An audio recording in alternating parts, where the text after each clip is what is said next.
Hi friends, ఈరోజు మనం science methodology ఒక 10 ప్రశ్నలను పరిశీలిద్దాం. ఫస్ట్ వన్, 480 మొక్కలను గురించి థియోప్రాస్టస్ రచించిన పుస్తకం ఇది. Answer hysteria plantarum.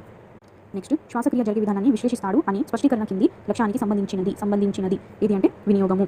Next, project అనేది సహజ వాతావరణంలో పూరింపబడే సమస్యాకృత్యము అని నిరూపించినది ఎవరు అంటే స్టెఫెన్సన్. పియాజే ప్రకారం ఈ వయసు గల పిల్లలు సజీవులను నిర్జీవులను వర్గీకరించగలుగుతారు. Answer 7 to 12 years. పరిసరాల విజ్ఞానమును సమన్వయపరుస్తూ పాఠ్యప్రణాళికను మార్పు చేయాల్సిందిగా మొదటగా సూచించినది ఎవరు అంటే NCERT 2001. కిరణజన్య సంయోగక్రియ బోధనాంతరము కిరణజన్య సంయోగక్రియను నిర్వచించండి అనే ప్రశ్నను విద్యార్థికి వేసిన అది ఉత్పాదక పర్యాలోచన ప్రశ్న. సూర్యగ్రహణం, చంద్రగ్రహణం ఏర్పడడాన్ని చూపుటకు ప్రాథమిక సైన్స్ కిట్లోని ఈ సామగ్రిని వాడవచ్చు. 30 mm వ్యాసం, 120 mm వ్యాసం గల ప్లాస్టిక్ బంతులను వాడాలి. క్రింది వానిలో నుండి విషయ విశ్లేషణ ప్రయోజనానికి సంబంధించి దానిని గుర్తించండి. సంబంధించని అంటున్నాను ఇక్కడ. ఒక సైన్స్ పుస్తకం నందు పాఠ్యాంశాలను వ్యవస్థీకరించడంలో సహాయపడటం.